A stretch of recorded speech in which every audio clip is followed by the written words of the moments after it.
What's up, guys? Travis here with Dutter's Dirt Bikes. So today I want to talk about some bike setup stuff as well as my personal setup on my bike. Bike setup is obviously very important to get the bike dialed in how you want it. So we'll start off with, if you're a newer rider, this will be an excellent video for you.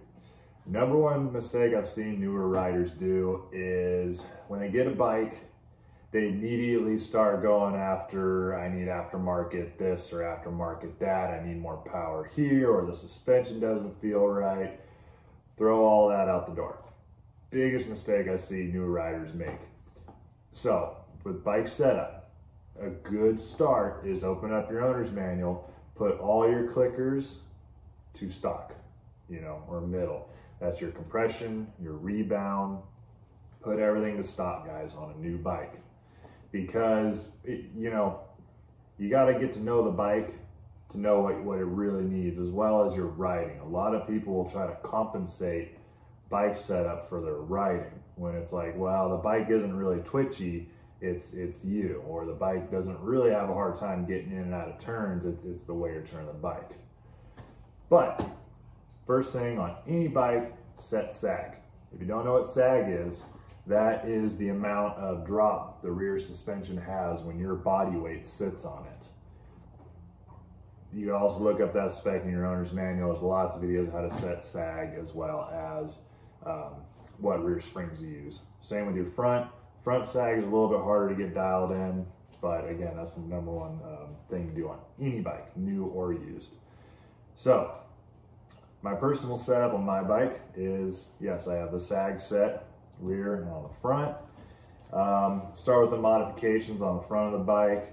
So these WP AER 48 forks from WP, I wasn't too stoked with. So I did go with the spring conversion on the front from K-Tech. Look at my previous videos on the K-Tech system. I really like it. It actually did help the responsiveness of the front end, as well as help a little bit bottom out resistance. I keep my compression pretty high because I like my front end to be able to take the big hits, but then again, these forks are valved a little on the soft side.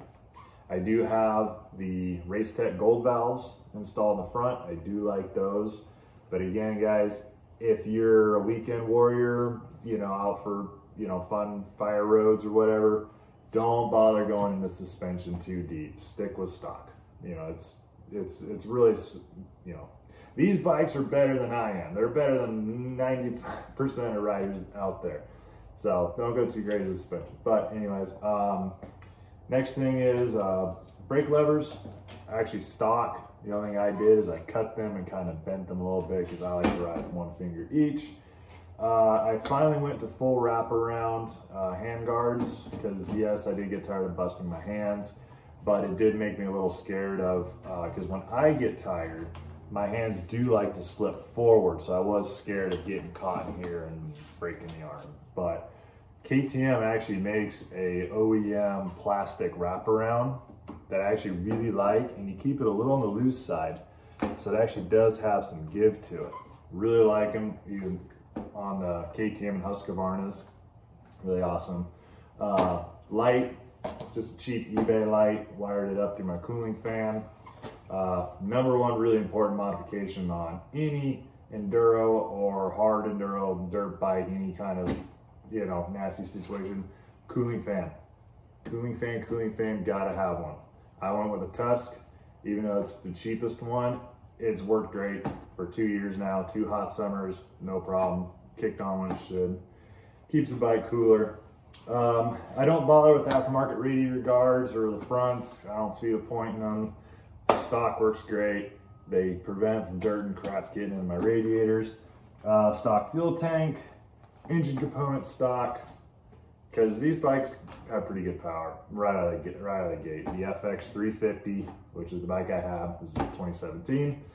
Only power modification I do have is the Vortex ECU. That is a great upgrade for if you're pushing the limits of your bike, as well as getting into the hard, nasty terrain.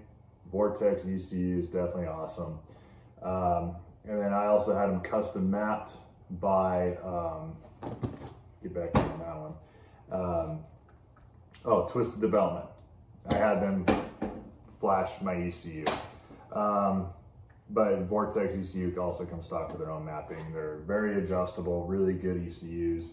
I do have an FMF tailpipe. I put it on there for man, the spark arrestor, and they look cool.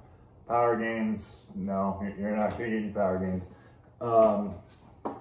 And then tires, I generally like the Golden tires in the front, VE33S in the back for sure. My gear ratio is, I believe, a 13 tooth in the front and then a 51 in the rear. That gives me a nice, you know, lower speed, but not, you know, too low. I did drill out some holes in my air box to kind of help open it up a bit. And then my seat, I'm a tall rider, so I had my uncle custom make me a seat. It's a little bit taller in the center, as well as it's actually very flat. So when I'm hopping around in front of the bike, it's easier, you know, not having the dip in there. I can actually hop around this seat quite easily. You see my last video of the Fastway foot pegs. Those are awesome foot pegs, but I do not have them set lower and further back anymore. They are more comfortable, but if you're really riding hard, like what I like to do, you're going fast, pushing the limit. I noticed that in the hard turns, when my bike would drop, I would actually sometimes catch my heels. As well as if I'm pounding through a gnarly section, my feet and my heels did like to catch them more. So I actually moved that little shim space to the other side and I went back to stock. So if you've seen my video of the Fastway foot pegs, guys, I went back to stock because even though I'm tall, I like having that extra room, I really didn't like catching my heels. Other than that, maintenance, big thing. I service my front forks every 30 hours. I do my engine oil about every 8 to 10 hours. And pretty much covers my setup. ODI grips, of course. Those are awesome grips for mountain bikes, dirt bikes, ATVs, and even on the Harleys. Yeah, that's my setup. So biggest tip, guys, is start from stock, work your way from there. Ride your bike at least 3 months stock before you kind of get an idea of what you want your bike to do differently, because guys, these bikes come stock out of the gate ready to go. It's generally not the bike, it's generally you. How to work on your form, how to gain your practice and, you know, traction. You know, you don't need the super duper tire, the tubeless. Sorry guys, my opinion, tubeless system's a joke. They're leaky, they're a pain in the butt. I run ultra heavy duty tubes. Only time I ever popped one is I got a piece of metal from, you know, rebar that went into my tire. Other than that, guys, those are great setup. And learn to feel the bike, stay in tune with what the bike's doing and get a feel for it. So hopefully it helps some of you guys out.